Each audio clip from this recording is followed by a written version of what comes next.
Hello, coffee lovers, and welcome back to the 31st episode of By the Drip.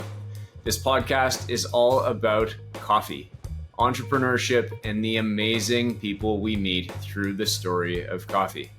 In this episode, we talk to Hany Ezzat from Australia, a multi-time barista and brewers competitor representing Ona Coffee. In this conversation, we discuss how Hany got into coffee, a wonderful story through a Turkish restaurant just looking to get a bicycle. From there, we go on to speak about his competition journey and his role with Ona Coffee. And then we talk about the foundations of Hany Coffee Wares. This is a dual-lipped cup that Hany has brought to the market to elevate the specialty coffee experience.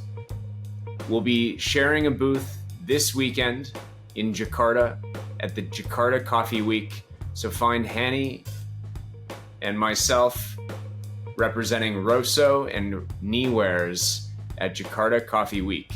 We wrap up the conversation speaking about a new frontier in coffee, Fiji, and the potential for specialty coffee on this small island.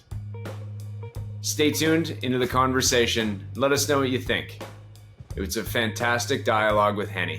We're so grateful to have had him on the show. Let's go.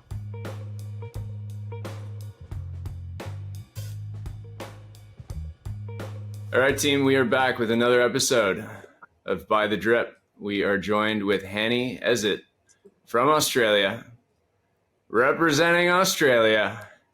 Hany, welcome to the show. We got lots to talk about today. Thanks for having me, fellas. It's exciting to be a part of this new little journey you guys have going on.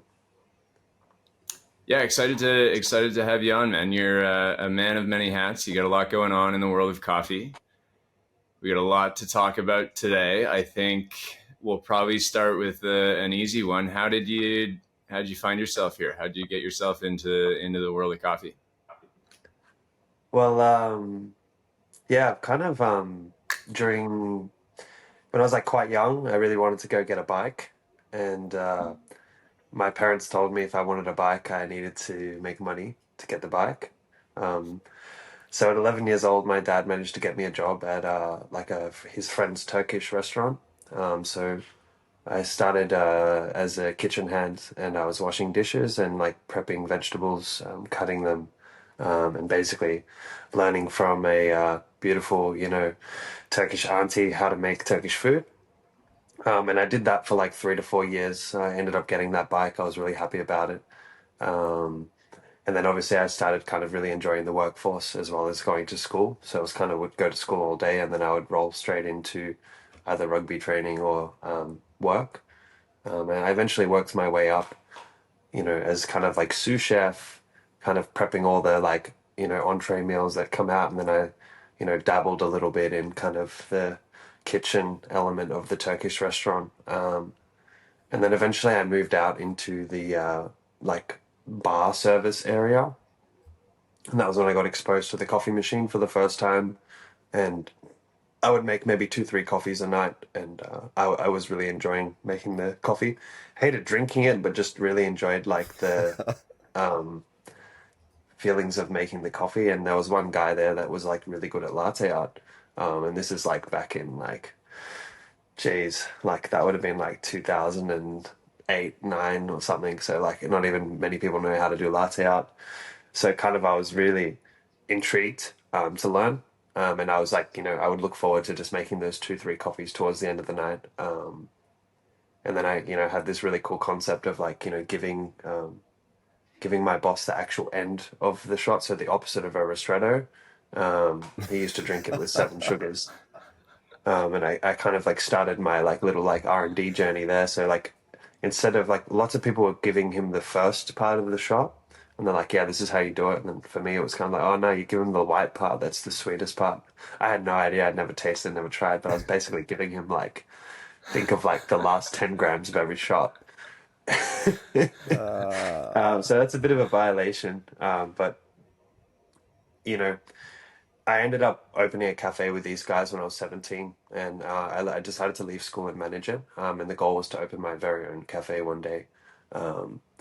And kind of in my research of opening the best cafe ever, I kind of stumbled across this place called Cupping Room, which is in Canberra, which is in my local city. And The Cupping Room at the time was one of those cafes that would have a line out the door before the shop opens, and still have one as we close. It was definitely an institution, and I always really enjoyed going there. So my kind of goal was to go there as a kind of a research project, and then there I met someone called Yanina Ferreira. You may know her. She works at Project Origin now, but she was the head barista of the bar. And she offered me a coffee, said it was going to taste like blueberries. Didn't believe her. Tried the coffee, tasted like blueberries, which was like Honor's seasonal blend at the time. Um, and like through my interest of being blown away by the coffee tasting so delicious, I ordered two more and drank them. And that was kind of the first time I actually enjoyed a coffee ever. Um, and at this point, I'd already made my like little latte art Instagram because I was doing it to learn things. Yeah, one of the people who had worked there actually was following me on Insta. So they kind of said, "Oh, he actually really likes coffee. You should invite him to the cupping this afternoon."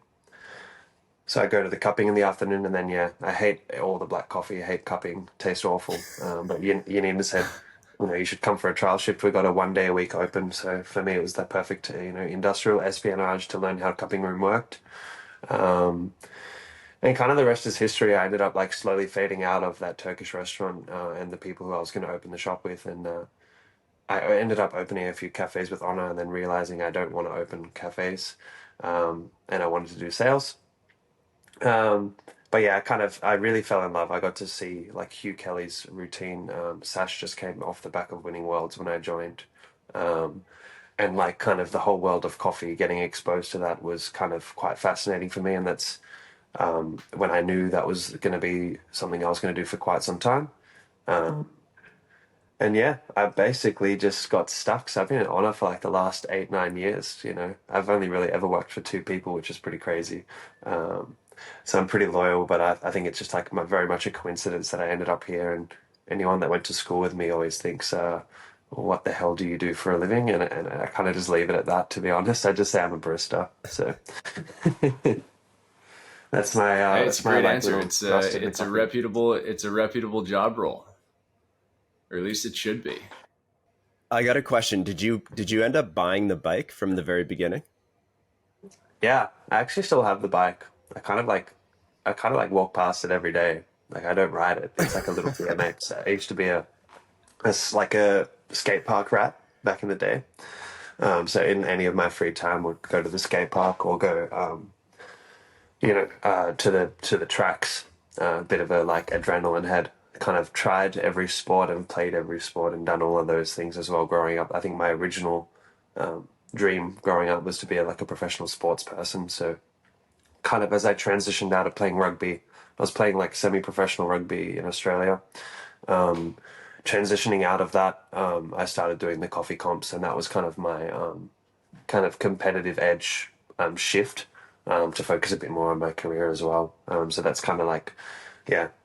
Funnily enough, for first comp ever was actually supposed to be a barista comp. I was really focused on being a barista and doing barista comp. But like I accidentally won AeroPress comp, and then like people at work were telling me I should probably focus on filter coffee.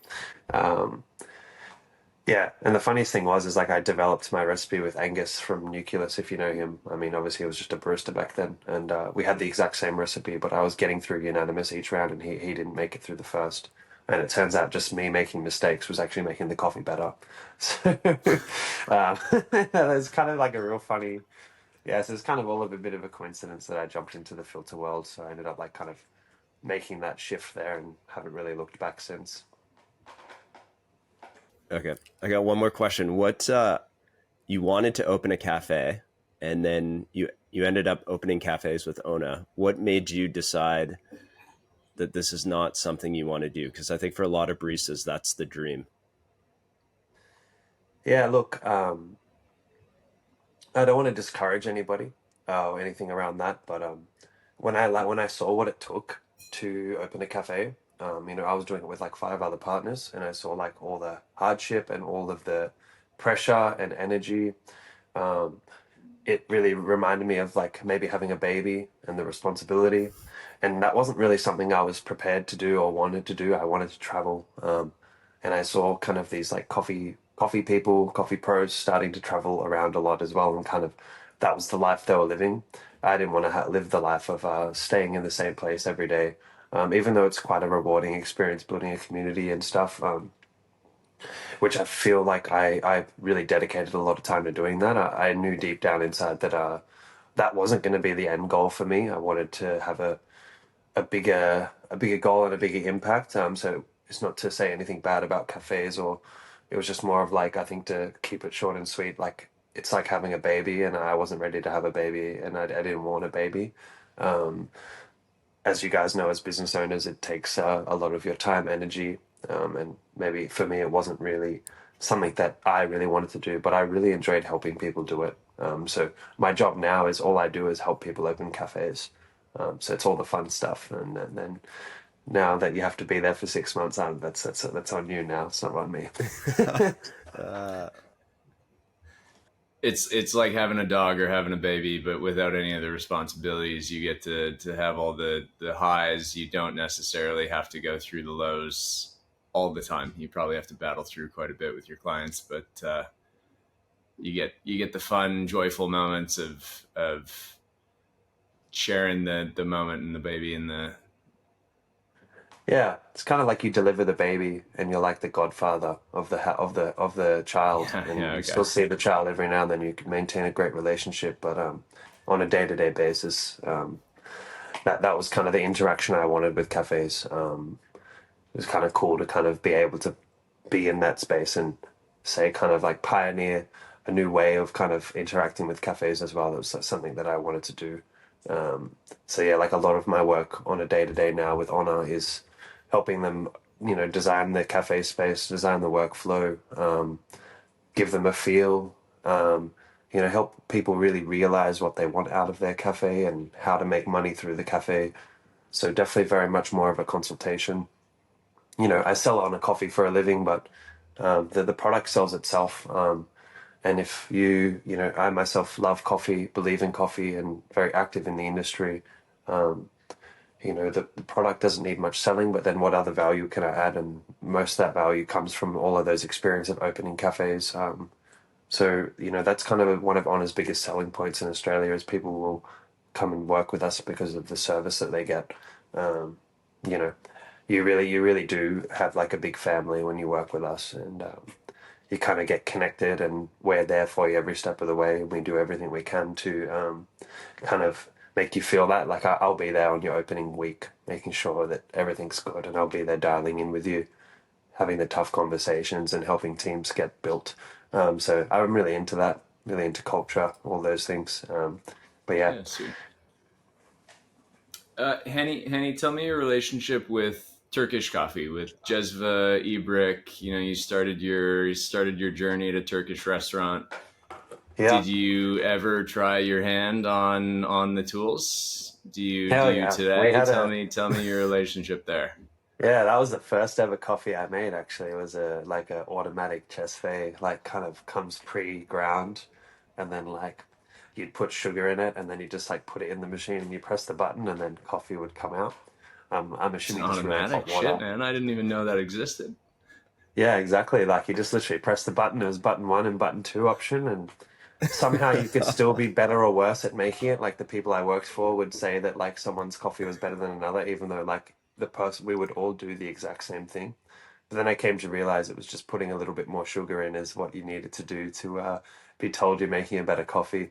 And, and that was what launched me onto that rabbit hole of doing that kind of reverse it ristretto option uh, for my boss as well, realizing that he just wanted a little bit more sugar and sweetness. And I remember trying it. It was awful. And this next time I ended up trying like a Chesfe coffee, it was like this year with Ply, which is pretty funny. So it'd been like maybe a good 10-year plus gap between Turkish coffees. Ply's one was very good, but I think it doesn't matter what you with the coffee you had. I think you do anything to that coffee, it'll most likely taste good. Have you had many, let's say, modern interpretations of Chester? Jezva? No. No, I haven't at No. all. I mean, I do have some kind of tentative plans to be around in Dubai at some point next year.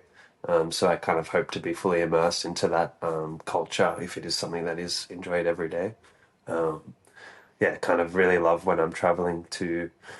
First thing I do is look up like kind of the national food or the national drinks, and I'll actually make sure I hit all of them within the first 24 hours. I kind of like to run the gauntlet just to see if my body can take it as well. So. So you start to train for barista comp. What attracted you to competition, and why did you transition to brewers? Initially, just because I was exposed to Barista Comp through Hugh, Sash, and the whole team at Honor. I was definitely like quite young and really inspired by that. And at the same time, this is in 2017, so Sam Cora has won the Brewers Cup at the same time in Australia. And when he wins Brewers Cup, I'm overseas in Thailand, and that's when I've signed up for Barista Comp already, and I'm kind of like very behind and not training, and obviously doing all the bad things that the first year does, and thinks he can do everything. And then I also just decided to enter in the AeroPress Comp. The reason I chose to compete altogether is it was purely for learning, but also like anyone who knows me, they know I'm like a really competitive person. Like I hate losing. I hate losing even like the smallest games. Like we can play Connect Four, and I'll be pretty upset if I lose. But like I think I got the best advice from my dad gave me really good advice when I decided I wanted to not study and leave school. It's quite frowned upon in my dad's family and Egyptian culture in general to be not studying and not being, a doctor or engineer or something along those lines. But my parents were quite supportive, and they said, whatever I do, I need to be the very best at it. And I took that very literally. So I think for you to be the best at anything, you do need to be competitive. There is people who are the best at things without being competitive, but I just don't think you get put in that under pressure and in that feeling and in that, under pressure, you create diamonds. And I think that's kind of like, for me, my philosophy as well. And I would encourage anybody who's kind of considering but thinking that, oh, because of this or because of that, I don't want to do it. I think it's just more of like you buy the ticket, and then all the pressure will create the diamonds for you. And sometimes you just need to keep digging as well. You might not find the diamond straight away. But yeah, the transition from barista to brewers was purely out of like, I did the AeroPress comp to learn how to make filter coffee. Ended up accidentally making a really good recipe. I start using that recipe as kind of like a blueprint for compulsory. A lot of people start to use a very similar blueprint in compulsory in Australia at the moment. And I also was awful at making, like, tasting coffee, awful at knowing if it was a good filter or not. But thankfully, along the way, I have a lot of really, really amazing people that support me and help me get better. And I was also really bad at public speaking, really bad at, like, so many things that the comp involves. So I kind of was really addicted. And also understanding why I'm so bad at it was kind of such a, the first 3 years, 2 years of Brewers, I didn't even place like out of the bottom three. Like I was that bad. So I think like, I mean, good for people who are listening to understand that like maybe you see people who are like, you might consider really good at the competition or, really good at what they do. I think everyone starts somewhere. And I'm sure there's maybe some Australian judges that will hear this and they'll be like, yeah, I remember Hany coming in with his fucking V-neck. I had a button shirt like all the way down here. I would have had like 3 chest hairs, and it was like a super colorful. Maybe we get your editor to show this awful photo of me, and I'm on the stage with the fucking worst shirt in the world, and my hair tied up, thinking I could like take on the world and probably serve one of the worst coffees someone's ever had. Definitely, I was that guy. There's always that one guy at the comp that just has no idea. That was me. So there's hope for you. Don't worry. No, I think that's super important because people, they see the final product and not enough people or remember the very beginning. So new competitors need to take that to heart. And Yeah. that's an amazing share for us because we usually hear just the very end. What What was your journey? So you finished in the bottom three your first year, and then each year you've Yeah. kind of grown, and you placed second place last year, correct? Yeah, I've actually been in finals like 5 times now. So Oh, I've wow. placed every place except first place. So that's we're on that You're due. trajectory. Hopefully, it seems to be going up every year. So we have our comp in February now. And I had a discussion with Cole before. They're only doing like the top 6 from last year, this year. So, I realistically have a 1 in 6 chance of taking the title to compete in Jakarta. So yeah, I like my preparations have already started, and I've already started working on my concept, which is really, really good. And yeah, like I'm really looking forward to kind of getting out there and smashing it again. And for me, kind of, it's more about bringing something new to the stage and also pushing myself to a new level in terms of whatever it may be. So kind of, it's always been a journey for me. It's not really ever been about the placement. Winning's awesome, but you know, to give people a really good idea, each year I have like a bit more of a different focus on what I want to do. Maybe the last 2 years where I placed third, placed second, and the year before, they were a lot about sourcing and a lot about roasting coffee for myself and learning how to do that. Because there's no point if I just find the best coffee and get someone to roast it for me and get all these things just so I can get the result I want. There's no learning in that, and there's no, for me, I need that. I need that kind of brand new spectrum of something I haven't looked at before. Otherwise, I'll find it really hard to stay engaged and stay committed through the competition. So yeah, like I feel a lot more comfortable roasting coffee, like sample roasting coffees, and purely just using Link, which is like kind of one of the most amazing, products, really allowing someone who has zero idea about roasting to jump straight in and basically use the process of elimination to get the best roast. But yeah, like sourcing my own coffee, and then last year all my focus was on creating the most simplistic open service so I could place first in open service. So over the last year was like the first time I'd placed first in open service using my compulsory, which was what was taking me across the finals line in most cases. Whereas, yeah, my open service was kind of never really something that took me over the line or took me at a higher level. But within all of that, I focused too much on open service last year, so my compulsory suffered. So now it's kind of a matter of getting both right at the same time. So, yeah, I think that's my little comp journey, and that's the focuses within the comp. I think you shouldn't be in the first year or first 2 years if you're competing. I think you should be focusing more on kind of just executing what you'd like to execute, something very simplistic. You know, it's a shame I'm talking to competitors here in Singapore, and they're telling me like they're really complicated water recipes where they're mixing completely different brands of minerals together, and then blending 5 different components, and I'm just like, well, can we just make one coffee really good first and actually execute it? That would be a good starting point. The more and more you compete, the more and more you realize it's actually about executing the more simplistic things. You watch the guys who win the worlds actually. If you don't realize how much work goes into this very simplistic routine, then that's the there's the differences. People like Borum, as you guys would know, have quite a complex routine, but it sounded so simple. He's explaining very complex topics.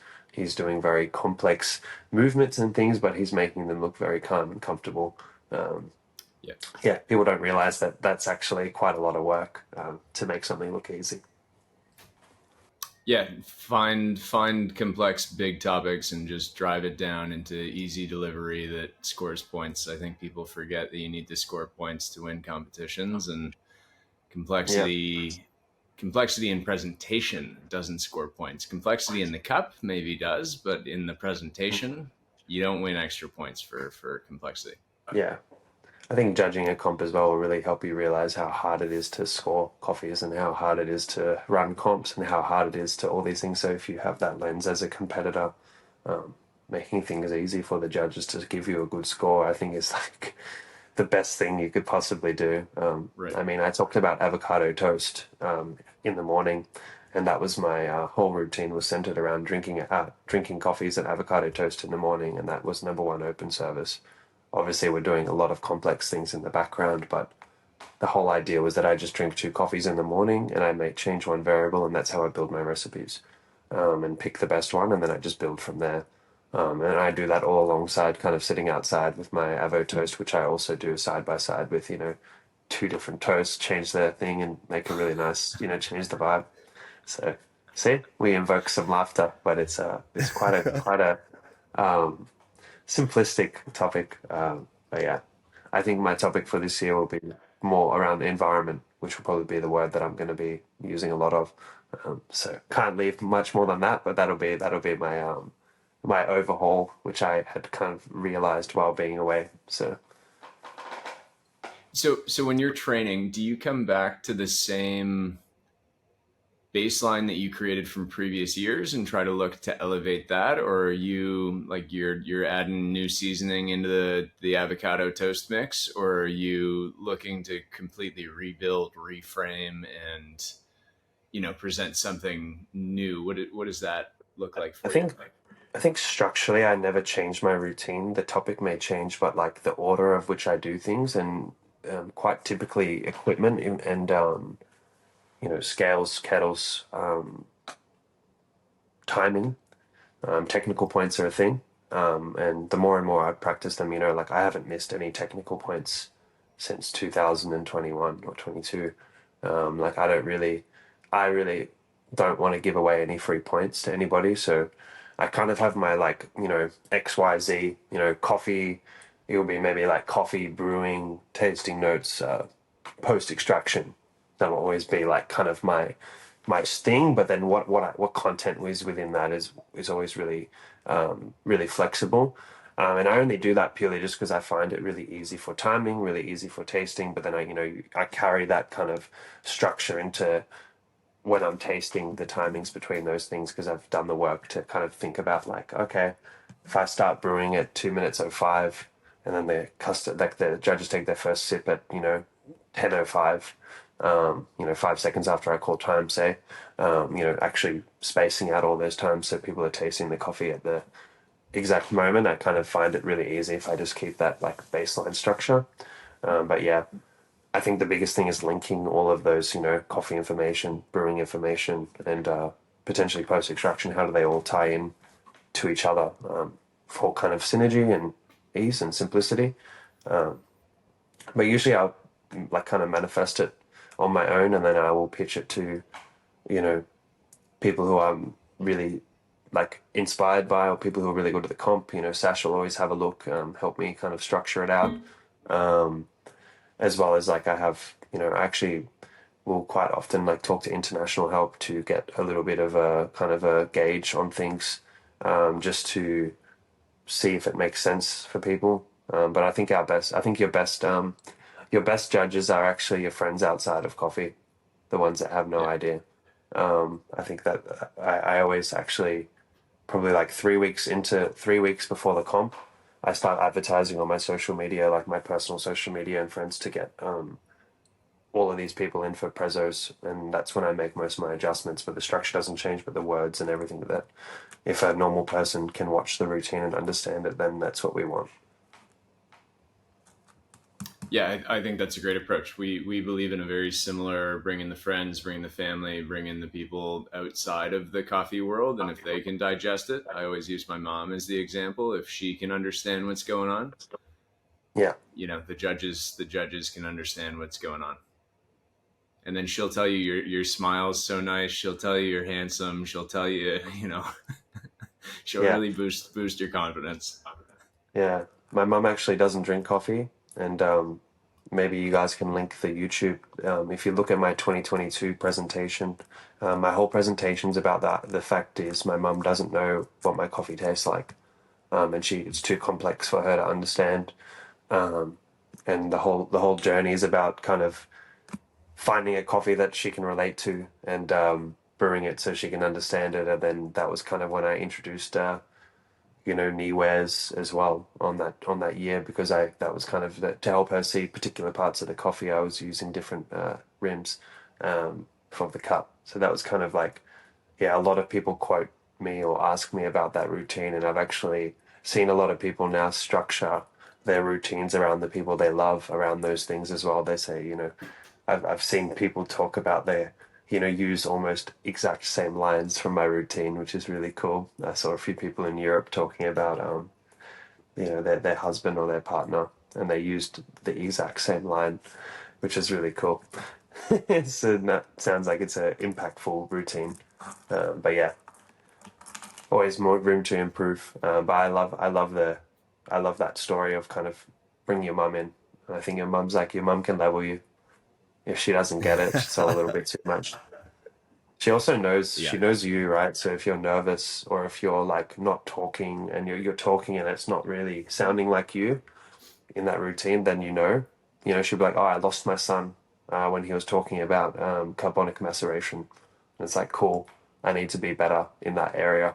It can really help you. Before we move on to the cups, we have a lot of competitors who listen to the show. Do you have like 3 pieces of advice that you could give them? Because you've grown a long way in the journey of competitions, and I think that would be something very helpful for them. Yeah, absolutely.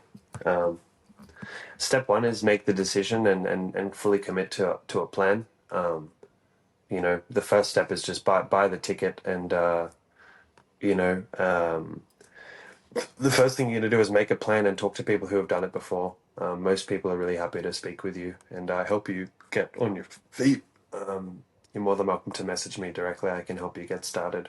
Um, the next thing I would say is very much keep it simple.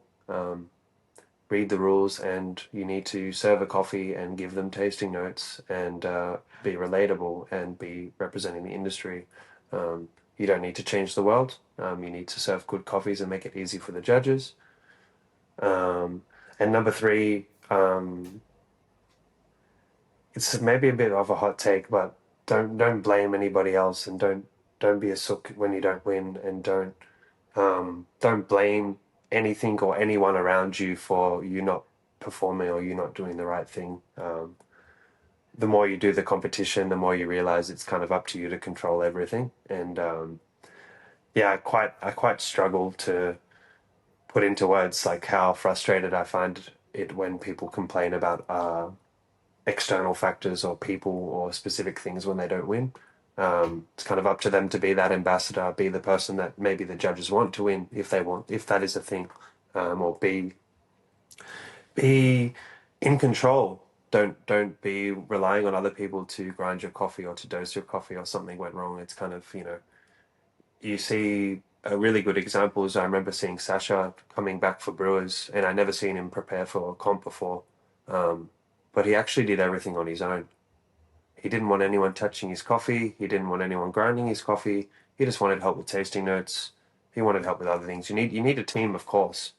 I have Mitch with me. We rely a lot on, like, there's some things that Mitch does, but he does them throughout the whole campaign. We don't go backstage and then decide, oh, can you do this? Can you do this? Can you do this? And then everything is going out of whack. It's kind of, don't blame anyone but yourself for not getting the result you wanted. Stay in control of everything. And that's what a good barista does. And that's what a good comp is. Yeah. So yeah, that's my top three. Man, we're Commit, clipping that. plan. That Yeah, commit, plan. Don't we're blame other using people. that. We're using that, Yeah, and every competitor we talk to going forward, we're going to use that as the clip because Yeah, I that's don't think great that's advice. a hot take, man. I think that's the genuine truth. You're competing against Yeah, yourself. You can't blame anybody else.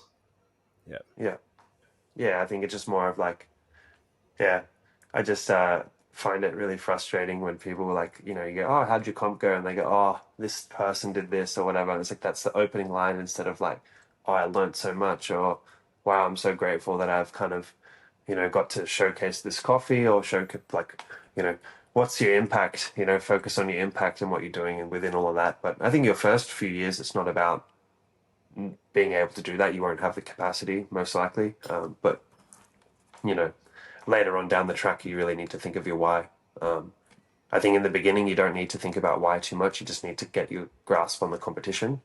Um, But then later on, definitely, I'm in my later years, I really need to dig deep as to why I want to do it. The last couple of years was about changing the way people look at the coffee, which I think is a great segue into talking about the cups and everything. Because for me, it's always been about helping people connect to the beverage more, and connection's always been my kind of one of my core values. So yeah, you'll find that thing as you go. You'll find something you really like while you're in the competition, and then maybe just do a lot more of that thing. And then you'll most likely something will happen there, and you'll do something really exciting. No, it's an amazing answer. We really appreciate that. So why don't we transition to cups? How did you go down this rabbit hole of deciding you wanted to develop a few different types of cups and two different lips? Yeah, totally. So this kind of journey starts at High Road. Maybe I started working at High Road, which is an honor cafe, one of the first ones that I was helping open. Um, we were doing an experience where we were serving espresso in two different cups, which is quite a classic thing. People just doing two different cups. Um, and look, I really inspired by Matt Perger's Barista Hustles, Sasha Sestic's, Nucleuses, and all of these kind of people who are making things. I was always the type of kid that also loved like taking apart my watch and putting it back together. Was quite very much that person. So, I actually made a bunch of things before Niwez became about. I like kind of during COVID, especially like studied industrial design. I had made like I was focused a bit more on ergonomics, which is really weird, but like kind of the ergonomics of coffee bars. So things like mirrors under puck presses to see the retention. I made like we used to call it turf. Literally, you would get like fake turf and put it on your tamp mat because all the tools get like coffee residue on there, so something that could just prevent you from having residue. And then I made handles that were plastic completely, which I found that had a few good effects on coffee. You're not getting such a great heat fluctuation, but also from an ergonomics level, you're not moving around 500 grams, which is obviously causing a lot of issues later on down the track. So, but all those things were kind of like just funny little things that are little disasters, but that's how my mind was racing. And then when it came to competition time, the first year I ever made finals, I was using like these big bowls, like kind of open colored bowls. And then the next year I was using like these Rob Gordons that Sam Cora used, which was like those big rounded hug mugs.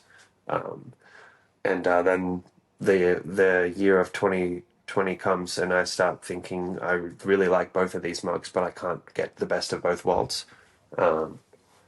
So that's when I actually just reach out on social media and ask if someone's willing to make ceramics for me. And then I work with this local ceramicist in Canberra, and that's kind of what we make, like the first dual-lipped cup. I always knew I was going to make two rims, but the first thing we did was actually test every single shape we could make. So during COVID, I bought a 3D printer, and I learned how to 3D print, and it was basically 3D printing a bunch of different things. And basically you can 3D print a shape, and then my ceramicist would create a slip cast. Shout out Madeline Cardone if you ever hear this. Thank you so much for helping me start this. But yeah, we would create a slip cast, and then basically we would fire it, and then it would be like completely symmetrical, and then we would sand exactly how we'd want to change the rims. And then that took quite, I think we would have made like 50 cups before we got to the point. Maybe I'll send you guys a photo. There's like a really nice journey on my wall before we get to what we now call Boba. The journey of that took like maybe like a year to get to that point. And then I did debut them in the Brewers Cup 2020, 2021. Yeah, 2021 Brewers. I debuted those cups on the stage. And after the comp, I did really well, the best I'd ever done, third place. I ended up having a lot of people really interested in the idea in the cup. So I start going a bit deeper and think, okay, well, maybe this is something I can actually pursue and go deeper. So that's when I start engaging industrial designers and some friends that can help me build the business. But shout out Formswell in Canberra. They did lot of work to get my brand and my vision up to a place that's tangible. And then I spend I've spent the next 2-3 years kind of developing my products. So boba I developed through competition, and then we had in Athens, Christoph was using them, and that was the first time and I had done anything that had touched the world stage. I was also there coaching Martin, or helping coach Martin, believe it or not. And yeah, it was quite a surreal moment seeing like a body of my work touch the world stage, and that was my first time doing anything like that. And I think obviously that was a great year for you, Cole. I think that was the year Borum one as well. Um, and then at this point, yeah, it's quite a big. It's starting to gain a lot of traction, seeing as it hit the world stage, and I was started going really deep. At the moment, I'm really focused on like the multi-sensory experience, which is what I'm developing, what I've been sharing in this in Singapore, which is where I am now. But there's lots of studies that prove specific shape cups, specific colored cups, and specific, you know, subliminal things like weight and tactile. They play such a huge role in how you perceive things. So I'm doing a really my routine that I'm doing for the Singapore thing. I was getting people to drink coffee while touching sandpaper and silk. This has been done in Barista Comp multiple times. But how about drinking coffee and looking at different colors? Completely changes your experience. So kind of like around that 2021 time is when I start reading those things. So I actually end up building boba surrounding like creating a cup that makes coffees taste as sweet as possible. So that's why I ended up making the cup pink. Pinks can be perceived up to 40% sweeter. This is studied by Fabiana Cavallo, if you're familiar with her work. Yeah. But also round cups. Anything that's round, or if you even I'll give you guys a really fun exercise when you drink coffee next. Look at something straight and look at something round while you're drinking, and you'll notice the coffee changes. So you'll get your editor to bring up Kiki Boba phenomenon. Do you guys know the Kiki Boba phenomenon? Kind of Yeah, anything that I've is. I've done a handful of Fabiana's courses. Dave, maybe are you familiar? No, and I don't think our listeners might not know. So hit us. Yeah. Or maybe just get them to bring up a picture. Naturally, we all as humans will decide which one's Kiki, which logo is Kiki, and which one's Boba, and it's quite an obvious experience. And you can test it with anyone around the world, and there's a bunch of different words that tie into those things. And that was kind of like my inspiration, and I saw that, and that's why I actually ended up naming my cups Kiki and Boba as well, because I really wanted to tie into that world. So I kind of created two different styles of cups. You got a champagne glass and a wine glass, a red wine glass. And just like coffee's quite complex, and there's different styles of coffees. Was making cups that were really built for coffee experience, that were also backed by data and science, not by visual cues, more purely because of objectively this cup should taste better because of X, Y, and Z. And I ran these tests just by myself before finding the data that backed up the idea, which was really, really good, kind of testing all the shapes for the coffees that I like to serve. And so I originally made that round cup, and then I started to learn that kind of more delicate coffees weren't working in there, because the original goal was just to make the perfect cup for coffee, just one. But then, yeah, now I've kind of, there's a whole family that's growing. And yeah, basically I just got super obsessed with it, and I've done a lot of work, and now I'm kind of already in my head somewhere else now. It's kind of, we've completed our family of cups, and maybe Niwares can become whatever it wants to be. But yeah, Ni means two, if you didn't know already. Ichi Ni, Japanese. I was very inspired by Japanese ceramics.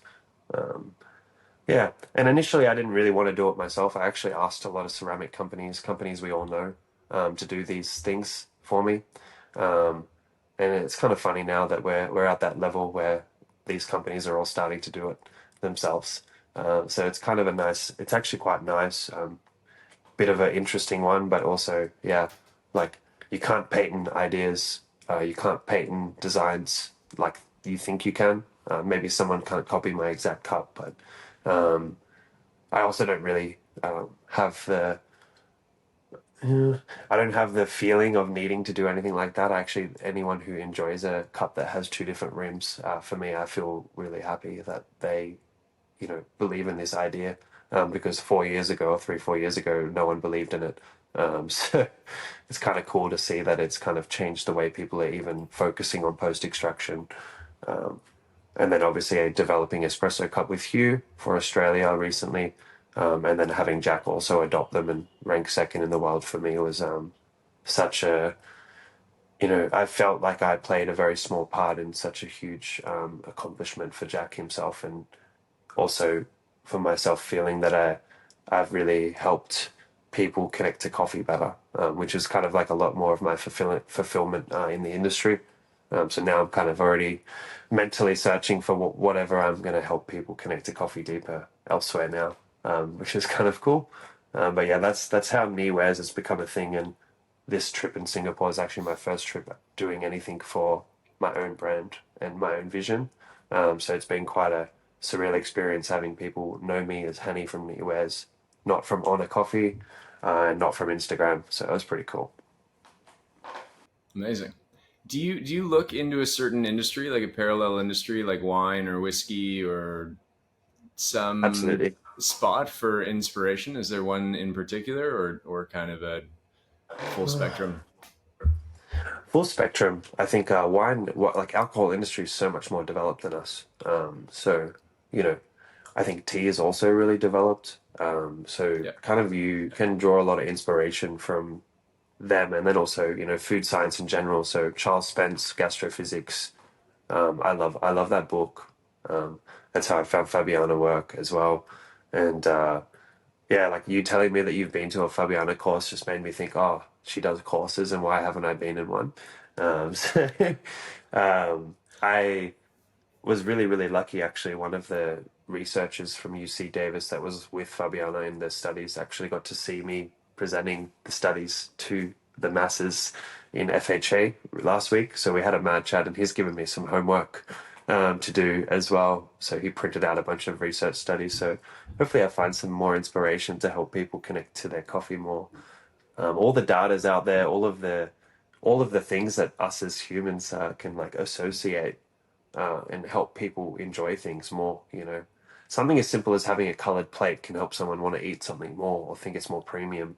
You know, if your bag is red, you might think the coffee tastes better, and that's Fabiana's proved that herself. Kind of using scientific data as a business person to help people enjoy things better or make better experiences. I think that's you know I don't need to do the work. People have done it. It's kind of more like communicating the work and also creating a body and applying it to other industries. So all of that work's been done. We just need to find ways to connect it to the real world as well.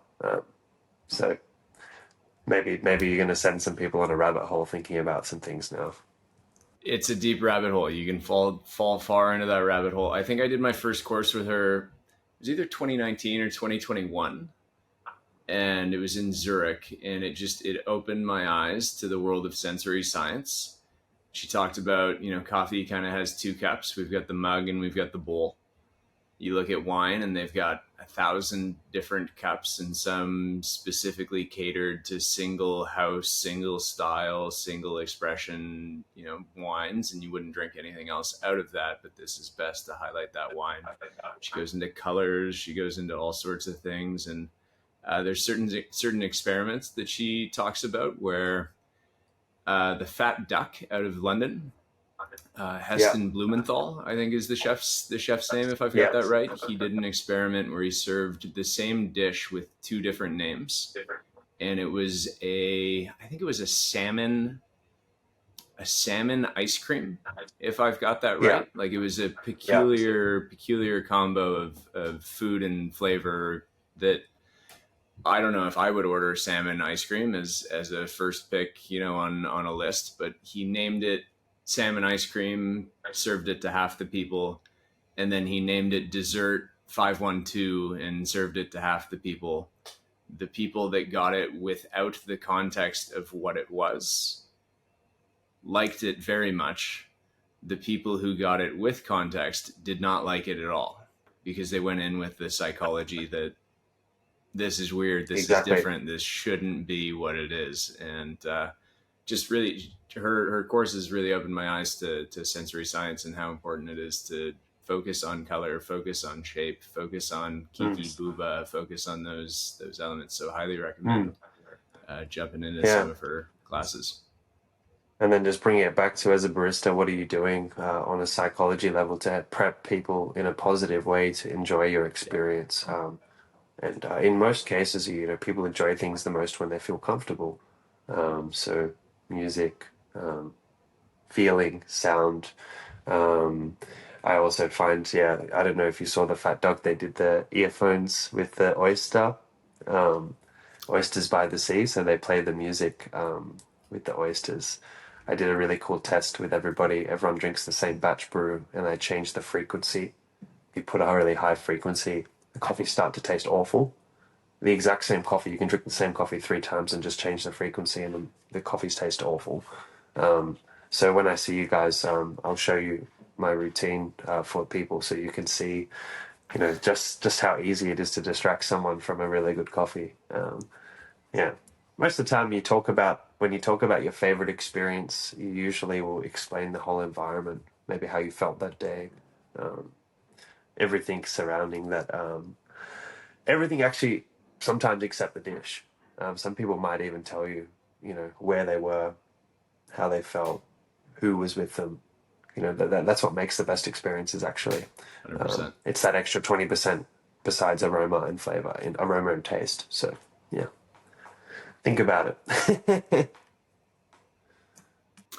I want to do a shout out that Hany and I are going to be doing a collab this weekend when the podcast drops on Thursday. We'll be doing a collab at Jakarta Coffee Week. So November 1st, 2nd, 3rd, if I've got the dates right. We will have a booth with Niwares times Rosso. So the two of us will be cracking jokes, making brews, and having a good time at the booth. So we'd love to have you come down if you're in Jakarta and see us. Should be making some delicious coffees, drinking out of beautiful ceramics, and putting good energy into the world. So there's a quick promo shout out to anyone that might be in Indonesia. And then I'd love to shift. Hany, you can maybe add something there, and then I'd love to shift to Fiji. I want to talk to you about Fiji. Absolutely. Yeah, not really exciting to be in Jakarta, so I hope to see everybody there. And it's feels like it's going to be such an amazing collab, a collab that I never thought would happen, which is really crazy. Kind of like having a fanboy moment, yeah. Hey man, But yeah, likewise. You won't be saying that after a few days. He uses the same Yeah, lines you'll over hate and me in over. a couple of days. that's okay. I'll be sure we're Booba gonna on have. day 1 and Kiki on day 3. It's okay. I don't mind it nice and spiky every now and then. It's kind of good to feel something every now and then. Um, that'd be too nice. Too funny. Hany, let's talk about Fiji. We caught up a couple weeks ago to plan this thing in Jakarta, and while we were on the phone, you were telling me you were in Fiji a little bit for vacation, but also a little bit for some research and development and some future plans. Can you share a little bit about that? I think this is a really exciting Yeah, new absolutely. frontier to touch into. Yeah, it's such an amazing little project. The project starts kind of back in Canberra. We have a beautiful client. His name's Mahir. He owns High Road now, the cafe I mentioned before. Um, and Mahir is very successful man in many facets. And he's originally from Fiji, and you know his vision, his goal is to always give back to where he's came from. And when he came to learn more about honor and what we do, he really, he thoroughly enjoyed kind of honors values, and particularly Project Origin, what we were doing in that space, sourcing coffee, working directly with farmers, enriching lives and connecting those communities, right? And he himself thought, I would love for, you know, Project Origin to potentially be doing something like that in Fiji. But at this point in time, we don't know that their coffee grows in Fiji. Um, So Mihir's starting to do a little bit of thinking, and he's heard some whispers about coffee potentially growing in Fiji. And then he decides to take Sash on a holiday, maybe January, February, the start of this year. So him and Sash go to Fiji, and there's kind of like a bulla coffee in Fiji. It's kind of means how, like, bulla is like a greeting in Fiji. There's a coffee that's being exported out of Fiji currently that's roasted, and kind of grows on the South Island. Think of it as a big circle, so the bottom right of the island. And as far as anyone knows, that's where all the coffee grows. But then kind of as Mihir starts to, talk with more locals, he himself is obviously a local and his family does a lot of work in the community surrounding that. We start to learn that there's a bit more coffee. So around July time, we've managed to get one lot of coffee while Sash is there on his second trip. And Sash actually processes the coffee and we bring it back home to Canberra and I prepare it and share it with the team. It's quite amazing. It's sitting at about 80 points. The picking was very multicolored. And, the coffee tasted like very subtle citrus, bit of almond, and it was definitely like a heirloom variety, just a bit of a mixed thing. After Sasha's trip there, kind of word started to spread around the locals that people will pay them for these kind of brown, like coffee cherries. We're talking the Ra region, which is in the north. It's one of the poorest provinces in the world, number 15. But in saying that, I'll touch a little bit more on the province in a moment and kind of the richness of the province in different currency in a moment. But a lot of word starts to spread, and then randomly we're starting to see trucks and trucks of these coffee cherries arrive. And we're all in a WhatsApp chat, and then these cherries are looking really big as well, which is quite phenomenal. So we start to go, okay, maybe we need to ramp up this operation. So Mihir actually, he's very invested and really wants this project to work. He actually invests in a house, and we call it Coffee House, and they're processing, and he's also employed 2 people already who are processing the coffee based off Sasha's WhatsApp recommendations. We're starting to see these coffee cherries, and they're massive, they're yellow, and they're big red, and we're thinking that maybe they're Liberica. So for people who don't know what Liberica is, it's a completely different species to Arabica and Robusta, as well as similar to something like Eugenioides, if you know as well. So a brand new species of coffee that is usually only really known to be growing in kind of Asian regions, so your Malaysia, Thailand, Vietnam, at least from what we know. So we're going, wow, these are Liberica trees, this is crazy. And the whole time Mihir's telling me I need to come to Fiji. And I tell Sash, hey man, Mihir keeps persisting to tell me to come to Fiji. I end up, getting a call from Sash on Friday going, man, we have Fiji Day coming up next week. We would love to share the Fiji coffee with the Prime Minister and the High Commissioner of Fiji to share about the project we want to do. So we'll touch on Fiji as in general, it's a declining economy and declining population. They need, an injection, right, more than anything else. And we basically like airship me out on like 2 days' notice. Sash calls me and says I have to go and get this coffee off the beds, and let's prepare it. But also we need to understand the operation. What's really cool, Fiji is quite casual. You have to know people for things to happen, and you can't buy things. You can't just come in with a lot of money and buy things. It doesn't work like that. It's actually very sacred, and it's all about locals benefiting from any kind of injections or anything like this. So we actually we got the blessing from the Ra region. When I went there, it was actually quite a phenomenal experience. I got to sit and have kava, which is like their like a delicacy. It's kind of like a mouth-numbing hallucinogen kind of root that grows in the ground. We went to the coffee farm there, and the community kind of had accepted Sasha and painted him up and made him look really pretty. But they're really happy because I'm the first person to step on this farm, and we saw, they're growing kava, but it's basically a wild forest. And then there's these crazy long, slender trees that are about 20 meters tall, which are Liberica trees, growing completely wild and dropping like on the floor. They're everywhere. So much to the point where there's actually too many coffee trees that the soil's getting put under a lot of pressure to kind of grow. And then also because there's so much cover that we actually need to clear a little bit of like the kind of higher trees so more sun can get through, because what's happening now is the trees keep kind of growing upwards to try get more sun so they can photosynthesize to make more fruits. But basically the coffee trees are growing wild there, and like completely wild. So there's Liberica, there's Arabica, and there's definitely even some Robusta there. We've traced it back to kind of like some British settlements that cacao, tea, coffee plantations were made, and then it's kind of spread across this whole Ra region. Such a completely different way of living, you know. People there, they work so they can live, not live so they can work. I feel like the culture was it was very much a culture shock going there and seeing that people are happy to make enough money that lasts the week, and they're not worried about next week because next week will come when it comes. And it's kind of people live very much off the land. Seafood is massive there, and actually just the whole culture and experience for me was like I've never felt so at ease in my whole life. Just living there, completely, you know, different community. Barely anyone's using phones. Everyone's out on the streets hanging out with each other. It's actually, you know, you would think if you went to the poorest province in the world, you'd see homeless people, you'd see like really scary environment, but it's actually the complete opposite. Like richest community, everyone's so happy to see people.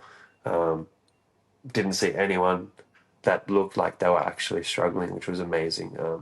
And there was this really nice culture in Fiji. They have, you know, if someone says they like your shirt, you take it off your back. I kind of pretty much ended up with no clothes by the end of the trip. Took all my clothes, gave them all away. Wow.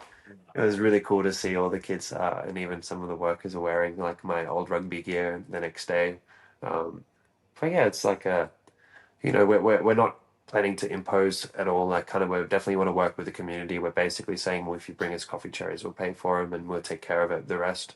And some very like light agricultural and picking it, you know, processes that need to be implemented. But the thing's completely run by the locals there, and we're just going to be taking the coffee out. What's amazing is the coffee when it landed, when we ended up serving it to the Fiji PM. Coffee probably for me is about 85 to 87 point scoring coffee. Like it's really good. Dried banana, jackfruit, bit of botanical flavor and a little bit of cedar, but not as much meatiness or like tobacco flavor that you would typically maybe come to be accustomed to for Liberica.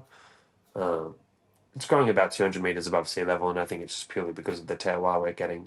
You know, the soils are very different. They're volcanic over there as well.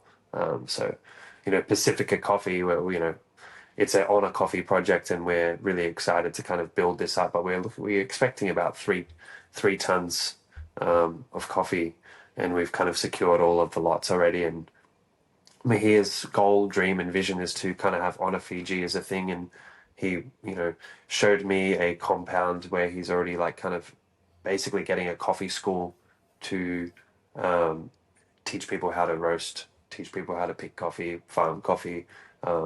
He's really wanting to give back to, you know, the country he came from, which for me I think is like such an amazing story because we all get to connect and kind of, you know, help facilitate such an amazing project that actually, for me, is the first time doing something that feels really, truly meaningful and life changing for people. So, yeah, it's a crazy project.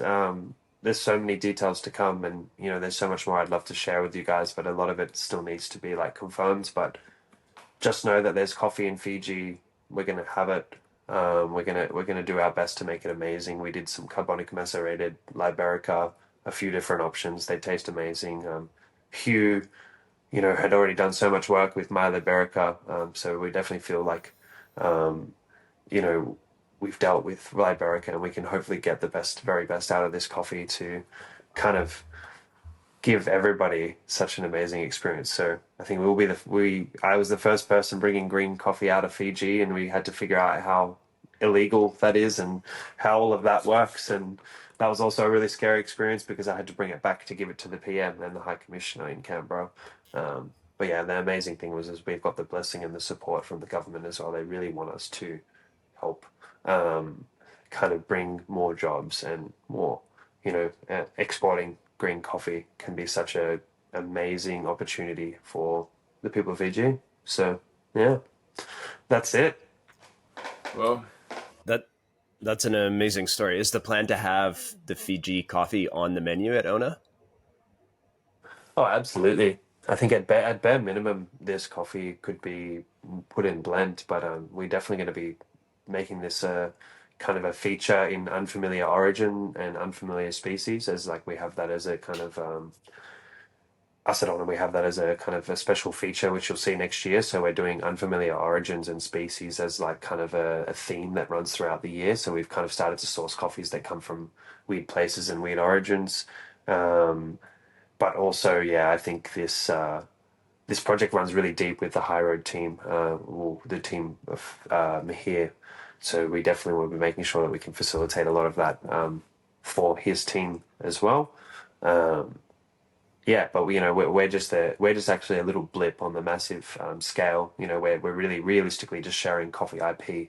We're not going there and doing things. I think just to make that really clear for anyone listening and watching, it definitely is can be a touchy subject, and if it's perceived the wrong way, it's definitely not. We're working directly with locals, and we're using our expertise on processing, sourcing, and bringing coffees out, but also showcasing it to a market that was not there before.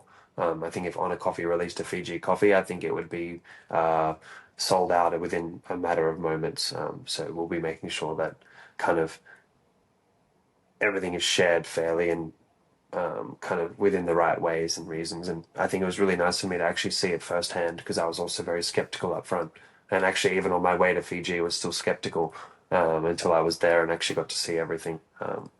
So yeah, I think it's a big conversation, and I can't wait for us to kind of really officially launch it. And there's also a massive project within that Fiji topic, which I can't actually share at this point, but maybe you could stay tuned for that one. Sweet. Love it. Love it, man. That's an incredible project. I'm glad you could share with that. I'm stoked to hear more about it. I'm gonna pick your brain on it when I see you later this week in Indonesia. And I just looking at the time, Hany, we're a little over an hour. We like to keep these right around an hour. Is there any other remarks, tidbits, shout outs you wanna do? And if not, could you maybe tell the listeners and the coffee lovers that are tuned in here where they can maybe find you, find Kneewares, and maybe do a couple of self promos? Yeah, for sure. I'll do the shameless shout outs and self promo. First of all, thank you, Cole and David, for having me on. It's a privilege to be here, and looking forward to us being in Jakarta next week. I'll definitely bring a dose of the Liberica for you to have a look at. And Roll, love it. yeah, that's it. And you can find me on Insta, knee.wares, and Barista Hany as a classic, and also Honor Coffee. And yeah, huge shout out to Honor Team for allowing me to be a part of these amazing projects, and obviously, helping me become the person I am today as any Honor people. I'm very appreciative of those things as well. And everybody who's been supporting me very recently in Singapore, and yeah, really looking forward to kind of meeting as many people as possible over the next week. And yeah, I think I'll just leave it at that. It's been amazing to be on, and thank you so much for having me, and thanks for listening if you made it this far. Hany, it's an amazing story. Really appreciate you taking the time. Love the journey. Glad you still have the bike, and yeah, appreciate it. Great. All right, guys. I guess I'll catch you soon. Thanks, Hany. See you soon, man. Thanks, buddy.